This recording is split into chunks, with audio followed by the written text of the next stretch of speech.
Did you know there were originally supposed to be fully open-world assassin field missions for Desmond in Assassin's Creed 3? Sounds unbelievable, right? But almost every Assassin's Creed game could have turned out completely different if certain features hadn't been cut before release. And that's exactly what we're diving into today. While researching this video, I genuinely came across some things that caught me off guard. Now, let's see if this surprised you too.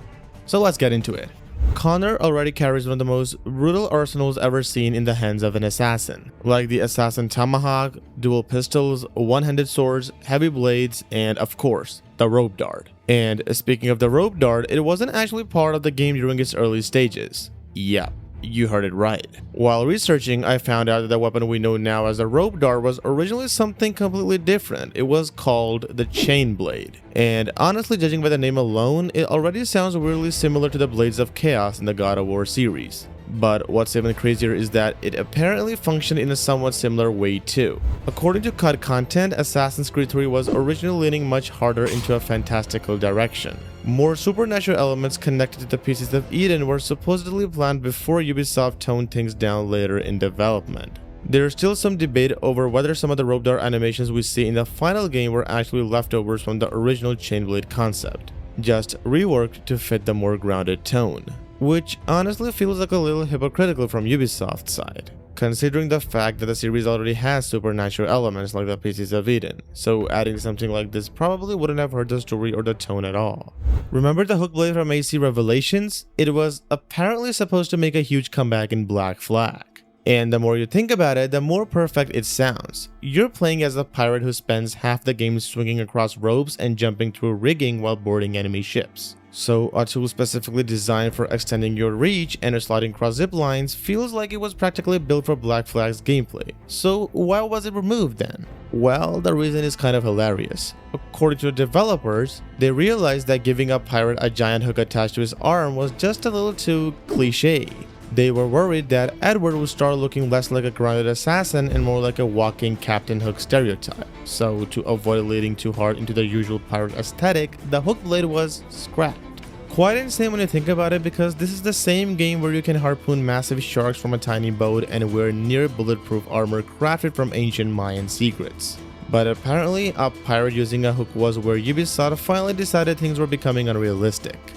Okay, this one's actually pretty interesting, and also a textbook example of Ubisoft-style clickbait. During Unity's historical E3 reveal, Ubisoft introduced the so-called power of the new generation of consoles, and to be fair, the demo genuinely looked insane for its time. They marketed Unity as the most ambitious Assassin's Creed ever made. A true assassin fantasy, and one of the biggest features they showed off was something called the adaptive mission structure. Basically, it meant that instead of the traditional mission fail screen or instant desynchronization, the mission would dynamically continue. So if your target escaped, Arna would actually chase them down, hence turning the mission into more of an investigation rather than just forcing a restart. Now, in classic Ubisoft fashion, and honestly very similar to the original Watch Dogs situation, none of this made it into the final game. The most likely reason is that Unity already launched as an absolute technical disaster. If you were back there in 2014, you already know the game was a complete buggy mess. So instead of trying to stabilize these ambitious systems, Ubisoft seemingly took the easier route and removed them entirely. The missions went back to standard desynchronization screens, and everything else was also toned down. Still, it's kind of funny how the upcoming Assassin's Creed Black Flag Resynced is apparently bringing back the adaptive mission structure concept, meaning it took Ubisoft nearly 12 years to finally adapt the feature they originally promised. How many of you still love Desmond?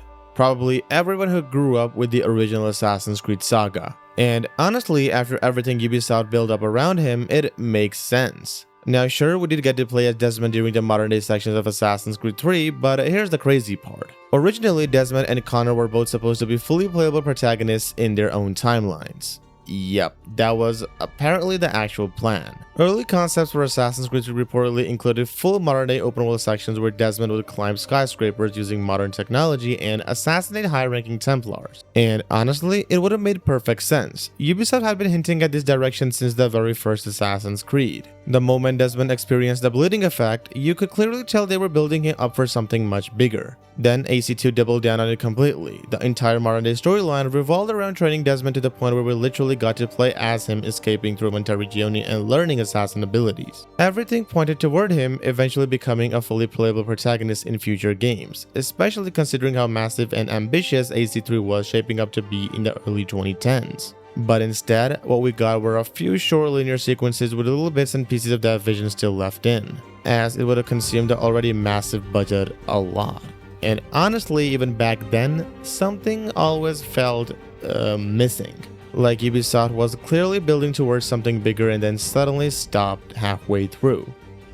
If you go back and watch the original iconic CGI reveal trailer for Assassin's Creed, you will notice something pretty massive almost immediately. Altair takes out a target using a crossbow. It wasn't just some misleading cinematic moment made purely for marketing. The crossbow was actually fully coded, animated, and playable in early alpha builds of the game. So what happened? Why was the very first weapon we ever saw an assassin use completely scrapped before launch? Well, it mainly came down to two reasons: gameplay balance and historical accuracy. Giving players a silent long-range weapon in a game built around social stealth and careful positioning basically destroyed the entire gameplay loop. You could just snipe your target from a distance and walk away without ever properly engaging with the mechanics Ubisoft spent years designing. It simply made things way too easy. But the second reason is honestly the more interesting one. Back then, Ubisoft was reportedly working closely with historical consultants, and those experts pointed out a pretty major problem. The real-life Assassin Order in the 12th century Holy Land didn't actually use crossbows. So for the sake of historical authenticity, something Ubisoft genuinely cared a lot about at the time, they decided to remove it from the final game entirely.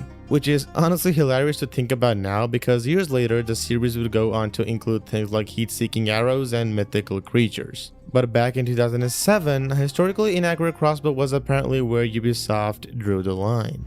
Okay, this is a massive behind-the-scenes narrative change that completely altered the direction of two huge Assassin's Creed games. If you played Assassin's Creed Origins, then chances are that you already love Bayek of Siwa, and honestly for good reasons. He is considered one of the most emotional and well-written protagonists in the entire franchise. But here's the thing. Bayek originally wasn't even supposed to survive the game. According to reports that surfaced a few years after launch, the original plan for Origins was for Bayek to either die or become severely injured relatively early in the story, and players would spend most of the game playing as Aya instead. And somehow the exact same thing happened again with the very next game, AC Odyssey. The developers at Ubisoft Quebec originally intended Cassandra to be the one and only playable protagonist. Alexios was never meant to be a playable character at all. He was supposed to remain strictly the antagonist. So why were both of these original creative visions changed so drastically? It was due to executive meddling. Back in 2020, several industry reports revealed that high-ranking Ubisoft executives allegedly forced development teams to alter their stories because of an incredibly outdated corporate mindset. And that being women don't sell. And because of that decision, the writers reportedly had to completely restructure both narratives. Bayek's role was massively expanded, while Aya, despite clearly being set up for a much larger role, was pushed mostly into the background aside from a few short playable sections. Meanwhile, the Odyssey team had to rework the game to include Alexios as a selectable protagonist, so there'd be a male option front and center. While both games still turned out great and Bayek himself became an absolute fan favorite, it's still frustrating to think about the completely different stories that developers originally wanted to tell before corporate interference stepped in. If you've been following the modern-day storyline of Assassin's Creed since the Desmond era, this one is probably going to hurt a lot. For years, Ubisoft kept building up Juno as the ultimate overarching villain of the franchise. And then Assassin's Creed Origins released and she was just gone. That apparently wasn't the original plan at all. If you go back and closely research about this topic, you will find something known as Juno events. Yup, Juno was seemingly supposed to play a direct role in the game.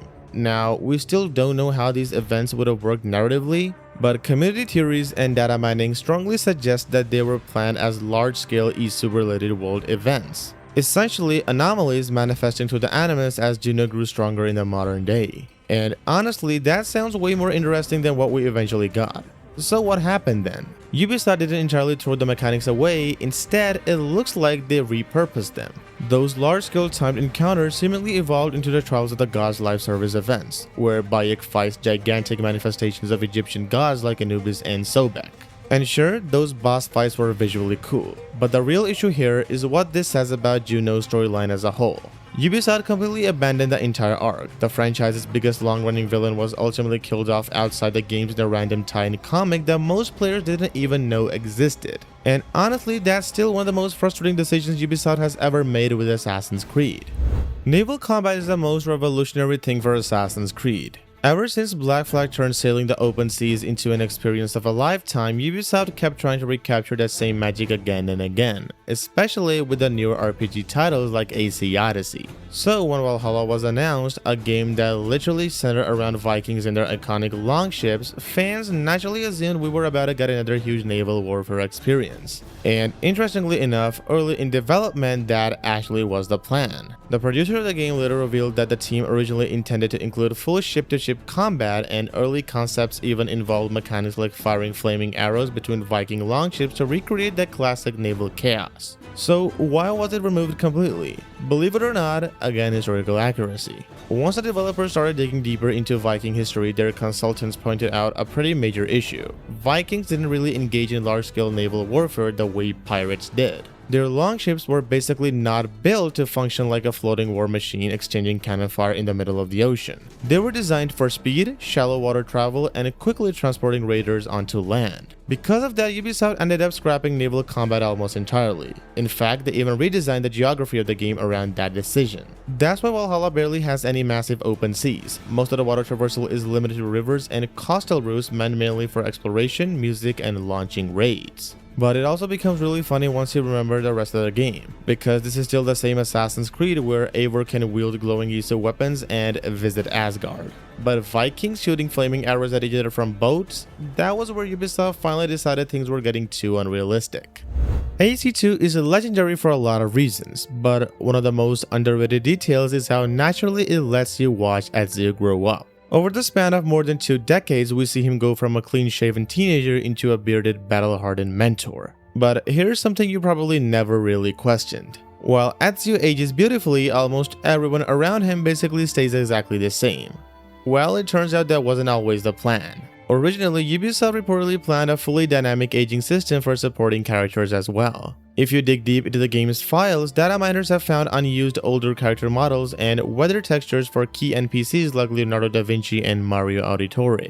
The idea was that Ezio's closest allies would visually age alongside him as the years progressed, so why was it cut? Most likely it came down to development time and the hardware limitations of the PlayStation 3 and Xbox 360 era. The amount of memory and production effort needed to build multiple aging versions of every major character was just too demanding for the engine at the time. So the system was scrapped, and that's why you end up with this unintentionally funny contrast to a deeply immersive decade-spanning story where Ezio grows older and Leonardo looks like he hasn't aged a single day in 20 years. When Odyssey was first revealed at E3 2018, we saw the iconic Spartan war hero armor set complete with its beautiful cape. But by the time the game actually launched, the capes were completely gone. Yup. Every single cape was practically scrubbed from the player's wardrobe. So why did Ubisoft suddenly remove one of the most iconic pieces of Spartan clothing right before release? It all came down to a massive headache with the physics engine. Unlike older protagonists like Ezio or Altair, Cassandra and Alexios carry oversized weapons, heavy blunt weapons, massive spears, and large bows strapped across their backs. So when the developers tried to combine a fully flowing cloth cape with those weapon hitboxes, plus the fact that you can climb basically any surface in the game, it turned out into a constant visual mess. The capes were clipping through weapons, legs, rocks, and parkour animations at almost every angle. Instead of trying to force a system that was clearly breaking under pressure, Ubisoft decided to cut their losses and remove capes from the player entirely. Which is why you still see many enemy NPCs and puller marks wearing them, because they don't have to deal with full traversal systems or climbing animations. Meanwhile, the player is left with shoulder scarves and animal pelts instead. Ubisoft did eventually try to bring capes back in Assassin's Creed Valhalla, but to avoid the same clipping nightmare, they essentially locked them rigid to the character model, which ended up making them look more like stiff boards than flowing cloth.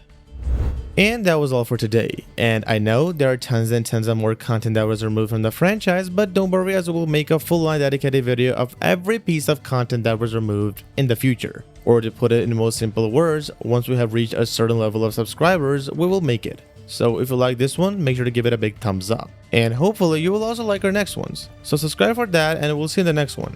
Take care and goodbye.